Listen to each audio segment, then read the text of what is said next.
Amani National Congress Party. I'm at Trix Ingado, Michael's at Michael G. Gitonga, and the hashtag to use is KTN Morning Express. What do you think ails Amani National Congress? And we're going to be taking a look at that deeply. And joining us for that particular discussion is none other than the caucus of Western MPs and a Member of Parliament for Nambale, Honorable John Bunyasi, who has been with us from the beginning of the show. And we're also having Honorable Godfrey Osotsi via phone link, who's going to help us analyze this party and see what is going on. Now, I'll start with you, Honorable Bunyasi. The question is simple. What seems to be the problem with the Amani National Congress? But before that, we also have a story about the very latest in that party. Let's take a look at this one. The Amani National Congress Governing Council has approved the expulsion of the Kakamega Senator Cleophas Malala from the party after he failed to respond to the charges leveled against him by the party's disciplinary committee. This comes after a special national delegates meeting that was held on Friday. Senator Malala was accused of being disloyal to the party and its leadership. Willie Lusige brings us more. I also want to remind people that I am still the senator for Kakamega County. Thank you so much. While Kakamega Senator Cleophas Malala was presenting the findings of the 11-member Senate Special Committee probing Kirinyaga Governor Anne Waiguru, his goose had also been cooked by his own party, the Amani National Congress. These are the challenges we are facing. Through a special ANC national delegates meeting held in Nairobi on Friday, Senator Malala was expelled for being disloyal to the party and its leadership. He hereby adopts and ratifies the resolution by the internal disciplinary committee of the party and NEC expelling Honorable Cleophas Malala from the party's membership. The party accused Malala of sidelining ANC even after helping him clinch the senator's seat in the 2017 general election. ANC had summoned Malala after he openly campaigned for ODM's Imran Okoth in the November 2019 Kibra by-election instead of supporting ANC candidate. Akaitwa na kamati inayosimamia nidhamu. Huyo bwana alipuzilia mbali. ANC Secretary General Barak Muluka said the decision had been communicated to the Registrar of Political Parties for a firm decision against Malala. Signed. But in Kakamega, Malala's supporters came out guns blazing. They read malice in the disciplinary action. Senator alikuwa kwa chama ingine inaitwa ODM, wakamtoa huko, akakuja ANC, akashinda election, na sasa hivi mnataka kumtoa ANC. Chama ambayo senator atasema sisi kama wananchi wa Kakamega tuende, ndio chama ambayo sisi tutafuata. Ile bodi ambayo imekaa chini ati ina expel Cleophas Malala senator sio bodi halali. Hao watu walifaa kwenda for elections. As we speak now, hatuna bodi katika chama cha ANC. The senator, however, has an option to appeal against the party's decision. Hatupendi chama yake, tunapenda Cleophas Malala. Besides taking the punitive action against Malala, the party also extended the term of the current leadership of the party until normalcy resumes post-COVID-19 pandemic. The caucus resolved that the national party elections will be organized to put new officials in the office as per the party's constitution. Pending the easing of COVID-19, other changes that were also made in the ANC party constitution were ratified and upheld by the governing council. Similarly, Mudavadi also reiterated that he will be running for the presidency come 2022 general election. Our target is the president. So go knowing that that is the target. All eyes will now be on Senator Cleophas Malala to see if he'll be able to save himself from the planned ouster from ANC party. Willie Lusige, KTN News in Kakamega. Right, and Honorable Godfrey Osotsi is joining us via phone link. Would like to know, just to get us into this discussion, following that story by Willie Lusige, I mean, why are the stakes so high, and what does this particular ouster mean for Senator Cleophas Malala moving forward politically?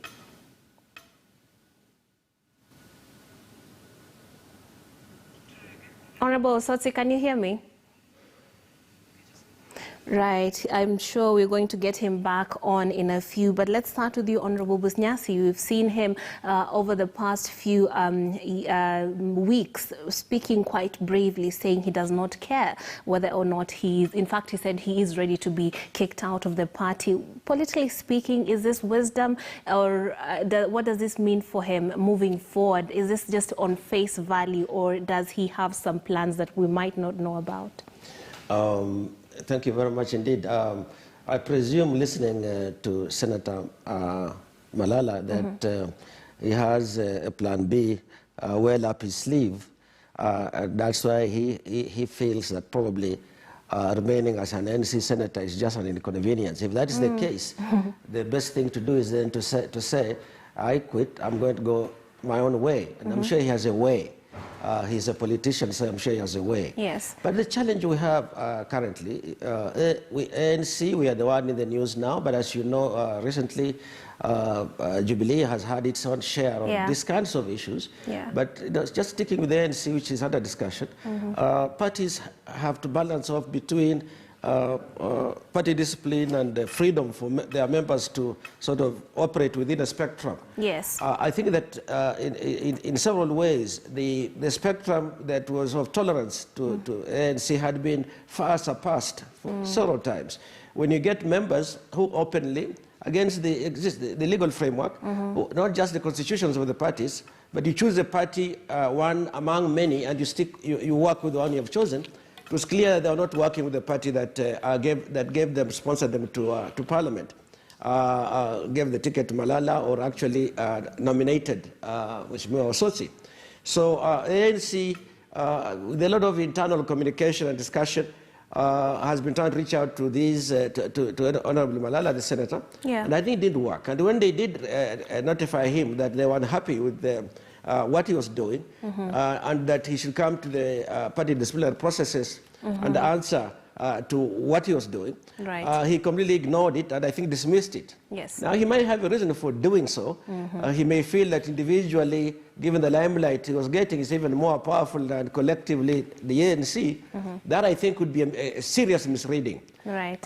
So I just hope that his exuberance that he's displaying is reflective of a strong plan B that is working with. Okay. Now, Honorable Osotsi, I'm hoping you can hear us right now. We're talking about Senator Cleophas Malala's removal from the ANC party. What do you think this means for him? And do you think he has a good landing area that makes him seem so confident and even quite flippant when it comes to the accusations that are put against him? First of all, let me state very clearly. Yes. That Senator Malala, the senator of Kakamega, is going nowhere. Okay. And this whole issue about Senator Malala is diversionary. You are aware that a few weeks back, I came out openly and said that the term of office of the national officials and even grassroots officials of the party had expired, because the constitution of the party says that the term of office of the officials of the party shall elapse after 5 years. Yes. Now that time has come. And you saw when I made that statement, our friends in the party came out calling me names and all manner of things. Right. But none of them talked about the issue of expiry of office. But you saw last Friday, they convened a fake National Governing Council meeting in secrecy. There was no notice in the newspapers. There was no notice in media. Right. People were sneaked to Nairobi quietly, and a meeting held in closed doors, a meeting of about 40 to 50 people. And they purportedly, one, overhauled the constitution of the party. Two, they decided to extend their tenure in office. So the issue of Malala is diversionary to hide the two major issues they did, which in my own view is illegal and unconstitutional. And in the coming days, you'll be hearing quite a lot coming from our end. But what I want to say, you know, political parties are established according to law. Yes. They are governed by the constitution of this country. They are also governed by the Political Parties Act. They are also governed by their own constitution, and they are also governed by political parties regulation. if you have a political party whose leadership. Okay. Honorable Bunyasi, you've heard what he has had to say. We've lost him right there mid-sentence, but I'm hoping we're going to get him later on. Do you agree? And why are you part of this secretive meeting? And why is it a secret? I would imagine a party implies unity of ideology, and if a decision is going to be made, then we should all be in on it. Thank you very much indeed. First of all, the member of parliament that just spoken thinks that the announcement to dismiss Malala is diversionary. I think that is diversionary itself. I think he is trying to stay away from the real issues, which might engulf him as well, which do engulf him, I must say. But he said that he's now enumerated several issues. One is the election, election of the party officials. The other is Malala. Those are two issues. The one is not really a diversion of the other. The issues around Malala have been on since I think 2018 or 2019. It's been quite a while, maybe 2019 early, maybe a bit earlier. My memory doesn't serve me right there. And that was long before the issue of elections were due. And I'll deal with those as well. So the issue in respect of errand members of ANC, elected members of ANC and nominated ones, both at the national level and at some county levels, is an issue that every party confronts. The ANC is confronting that as a party registered, as a party on whose sponsorship these loud voices now we hear have been standing. So that's a legitimate process. It may hurt. It may tackle people that people feel very protected of, but it's a legitimate process. There's nothing diversionary about it. The issue of elections. Why would you leave some people, the errant ones, out of it, even if they're still part of the party, aren't they? We have been going through, within the party, they've been going through disciplinary processes, and many of the errant members were called and they came up and they defended themselves. And so the party took the broad view to say, this is where you are, this is where the party is, and you realize you're offline, and they agree to come back online. Among our elected members, who are the ones that get most of the newspaper space or the media space, is Honorable Malala and Honorable Osotsi, who in the process of this, I think, will be defending himself. But the reasons we wanted, they are seeking to remove Malala, and also that the reasons they used to remove Osotsi were different. There are areas of convergence, but they come from completely different directions. In respect of Honorable Osotsi, apart from the issues related to party loyalty and not working within the party, there are forensic issues. And that's what we can discuss, because those matters are in other institutions that are handling that. But in respect of Mr. Honorable Malala, you can see his response to a very serious threat that he could be dismissed from the party, and he's not taking it seriously. And as I said, he was ready to be kicked out. Yes, he was ready to be kicked out. In fact, if I was him, I would not wait to be kicked out, just move on and go do other things. I'm sure that he has no difficulty entering into other political parties, other political formations, where that has been clearly demonstrated. That it is his right to do so. In respect of the matters of election, we had a legitimate National Governing Council, as every party does. We don't have to do that in Kasarani. We did that at the party headquarters. It didn't have 50 people. It had very many more people. I don't have the count with me, but because I was there, I know. In fact, the fourth estate was there, and there were many other people who are simply witnesses to the event. It was done in the mid-morning from 10 o'clock, not at night. So I do not see how that in any way, the fact that Osochi didn't know about it, it was not invited, because he's not a member of ANC, does not change its legality. 5 years ago, on the 13th of July 2015, the ANC party was registered, and it was to hold elections within 5 years. The 5 years would be sometime middle of July if you go to the wire by the date. If it had held its elections, it would be the only political party in the Republic that has held elections. ODM's elections, as you know, aborted many years ago. Jubilee has not even tried. I don't know which other one. All these parties are running on interim officials. That has been that's what the law allows, and there's nothing wrong with that. Right. I guess the law can be amended.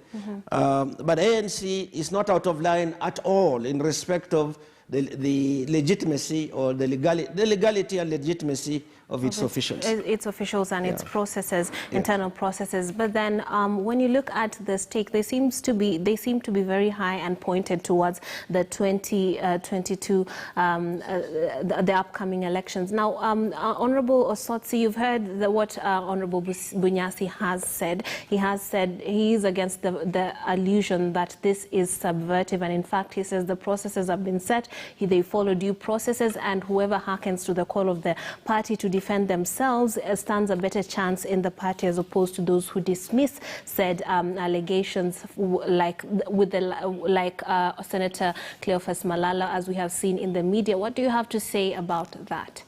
First of all, let me also clarify a number of things. Yeah. One, Honorable Bunyasi, who is an elder and is someone I respect very well, has said that Honorable Soti is not a member of the ANC. I want to confirm that I am a member of ANC, because when they purportedly expelled me from the party, the tribunal, political parties tribunal, reinstated my membership. And they then appealed to the High Court. So the matter is in the High Court, and because of the ruling of the tribunal, I am still a member of ANC, and that's why I'm still in Parliament. And every month, I pay my subscription to the party. So the issue of them saying that I am not a member, it is not true. And I want to challenge them that if they continue saying that I'm not a member, we have options under the law which we can invoke to question the conduct of the party on that matter. Right. On the issues that he has stated, first of all, let me say Honorable Bunyasi, whom I respect, is not a member of the National Executive Committee of the party. He is only a member of the parliamentary group. So he's not best placed to respond to the issues around the party. What is important is that a political party has to obey its own laws, its own constitution, and any arrangement in place to try and subvert the party constitution and the laws in place, it is actually what is causing problems in ANC. Because the problem in ANC, which I think could easily have been resolved, was we have divergent views. Right. I have had divergent views on a number of issues, which were divergent from what some of the people in the party had. For instance, I had a very clear stand on the issue of the handshake. Yes. Honorable Malala also had a very clear stand on the issue of handshake. Matters to do with BBI, matters to do with the swearing in of Raila Odinga in Uhuru Park. Those are issues that we differed. But you see, a mature political party must be able to listen to divergent opinion, because that divergent opinion can make the party grow or destroyed completely. So what we are having is a situation where when you seem to be having a divergent opinion from the party leader or other members of the party, then the first thing they do is to discipline you and do all these things they have been doing, like expulsion. Okay, but and this, Honorable Osotsi, this seems to be a trend in the Kenyan political spheres. What would you attribute to this, an increasing intolerance towards divergent views? Is there room for a democratic space as it was, or as it meant to be? I will not talk about other parties. Yes. I will talk about ANC. At ANC, the scenario is such that a few individuals in the party want to make the party a personal cult. Okay. A personal cult where divergent opinions are not entertained, and that what the party leader or what a few people in the party says is law in itself. Now, that is not how parties in Kenya should be run. Okay. Parties should be run democratically, and even Article 91 of the Constitution of this country clearly spells out how parties are supposed to be run. Honorable Bunyasi, I'd like you to respond to that, please. I do not think that ANC is being run in a manner you can say is democratic, or a manner you can say members have free will and free opinion. Yes, Honorable Sotsi, because we're running out of time, let's give Honorable Bunyasi time to respond to that. Yeah, thank you very much indeed. Mheshimiwa Sotsi has outlined a number of points. Yeah. At the generic level, they're correct. All parties must be able to allow some divergence. And you can see clearly that if you use that principle, then what has just happened in this country in the last few months with other parties, let's mention Jubilee, it's a big party, would be problematic, and he knows that is the case. In the ODM party, it will be very problematic, and he knows that is the case. I think that what aids the ANC is when few individuals think that they are so critical to the party, or they hold such unique views that without them the systems can't function. When you go back to the example, let us use the examples within the argument that Honorable Sotsi has used. The swearing in of Mheshimiwa Raila as a NASA principal had nothing to do with the ANC. Throughout that campaign, Musalia Mudavadi was the lead campaigner, but the issue of the swearing in has no bearing to the issue that we are discussing right now, I must add. The issue of the BBI, was, the handshake was between the ODM party leader and the Jubilee party leader. That ANC was not part of that. It wasn't part of it in its preparation. It wasn't part of it in its announcement. Many parties and many individuals within those parties that even had a handshake have only come on board over time as they have looked at it. Yes. ANC came out quite clearly on the handshake issue and gave in fact, a very broad interpretation. Why it's difficult to be outside of. It said that the idea of getting a peace dividend is very important, so we support the handshake. But that in proceeding with the handshake, let's have a structured framework which has a broader engagement than two persons, because they are seeking to achieve for the Republic that which the Republic has been seeking, and therefore let us do that in a way that it is consultative, participative, and so on. You can't. That cannot in any way define out something like consortium. It would be well within that. Yeah. So the normative argument is putting up parties ought this, ought that. The parties will follow the law as it's in their constitution, where all of these things in our case are enshrined. The issue of discipline is enshrined. The issue of elections is enshrined. The issue of NGC making interim decisions that will be ratified later by the National Congress, Delegates Congress, is within the constitution. All these are within it. The only thing is that they have, Honorable Sotsi and Honorable Malala have defined themselves out of the ANC party, and as they speak and as they act, they are clearly in another party, another political party, and I don't know if they are in the handshake, so are many people in the handshake, that's not even the party. So I think they have misstepped. I think they got excessively exuberant, as I said at the beginning, and they forgot that they have where they belong and they have to follow the tenets. Honorable Osotsi, I would like you to respond to that and as well tell us from an outsider's perspective, one would expect you to just step aside or rather move to a different party if you do not completely agree with what's happening in a party, if you feel that they are not behaving in a way that you think is democratic. Why would there be such wrangling to the point of banning offices as opposed to one just stepping off and moving on to another political outfit? Let me put it like this. Yes. Honorable Bunyasi, as I said earlier, is one person I respect a lot. Yes. Because I started by saying he's not the appropriate person to talk about party issues because he's not a member of the National Executive Committee.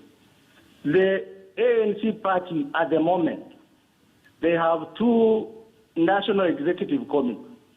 There is a legitimate National Executive Committee that has 11 members, and then there is another National Executive Committee, a fake one, where Honorable Bunyasi, Honorable Savula, and the others sit, make decisions, and then they use the names of the legitimate net members to write minutes. So some of the things he's saying there are not true. It is for publicity purposes. Okay. But in the coming days, we are going to demonstrate to the nation how illegalities are being committed in the ANC party. And when we talk about these illegalities, this is not being rebellious. This is trying to tell the public that parties are not being run well, and this is how parties should run. So in the coming days, we will be demonstrating that legally and in many other forums to make sure that members of the party ANC are given democratic space in which to operate. Okay. On the issue of the office which you have alluded to, yes, I would like the police to carry out thorough investigation because you cannot start talking and pointing fingers when the police have not carried out investigation. I looked at the pictures that were circulating on social media about the issue of banning of the office in Kakamega, and a lot of questions as to that incident.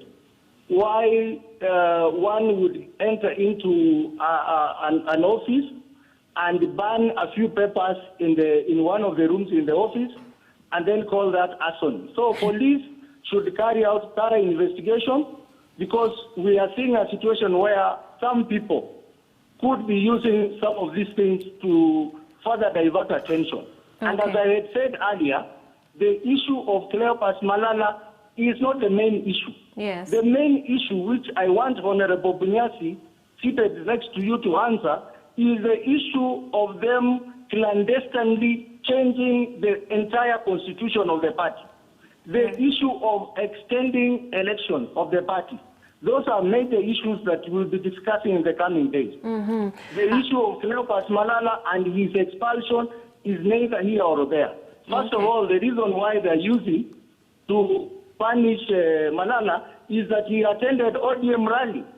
ODM is a member of the NASA coalition. Yes. And I remember on many occasions, Honorable Mudavadi, who is the party leader, has insisted that NASA is not dead.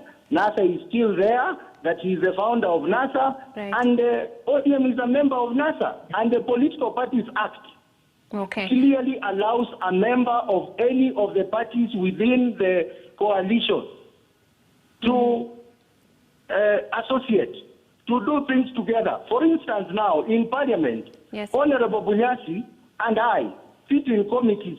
We are selected to those committees by Honorable Junet Mohammed and Honorable Mbadi, who are members of ODM, courtesy of the NASA coalition that we have. Yes, Honorable Soti, unfortunately we've run out of time, but we are going of course, to have a lot of these issues coming out here. Yes, in the next few days, and of course the big question is where do you draw the line when it comes to party allegiance and these alliances? Now, Honorable Bunyasi, your closing remarks and of course a bit of a response to what he has talked about.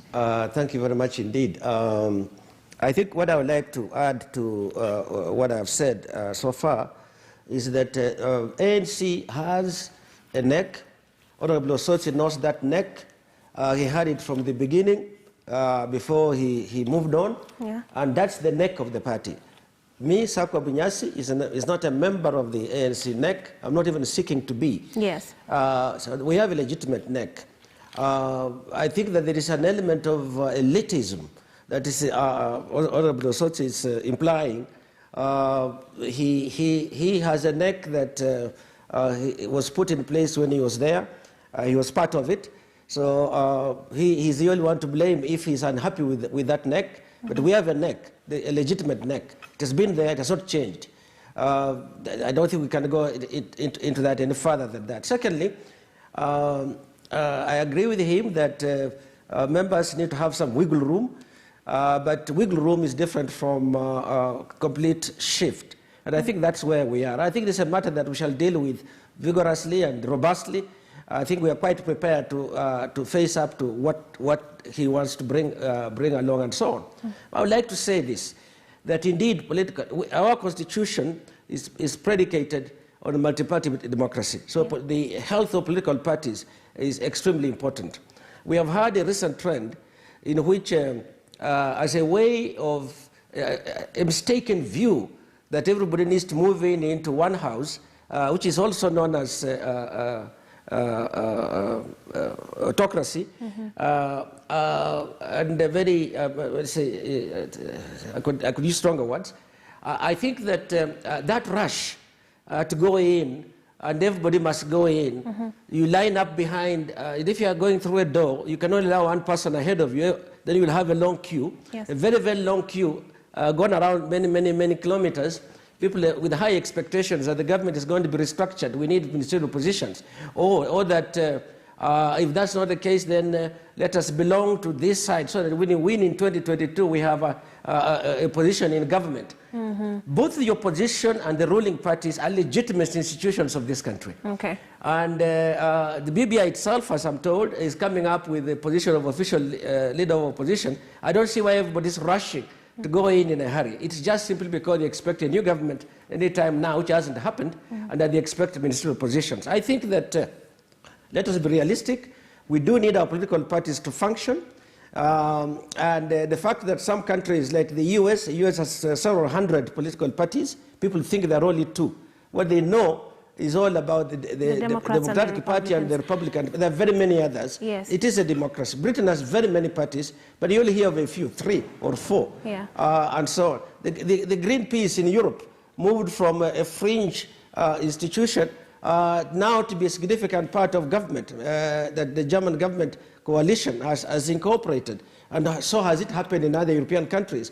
So the size of a party at any one time does not define whether it should leave or not leave. Okay, we're out of time. Thank you very much, Honorable John Bunyasi Nambale, Member of Parliament and head of the caucus of part of the caucus of Western MPs, as well as Godfrey Osotsi, who is the nominated Member of Parliament, who was joining us via phone link. We're going to take a short break. When you come back, we'll have more news for you, both national and international. Stay tuned.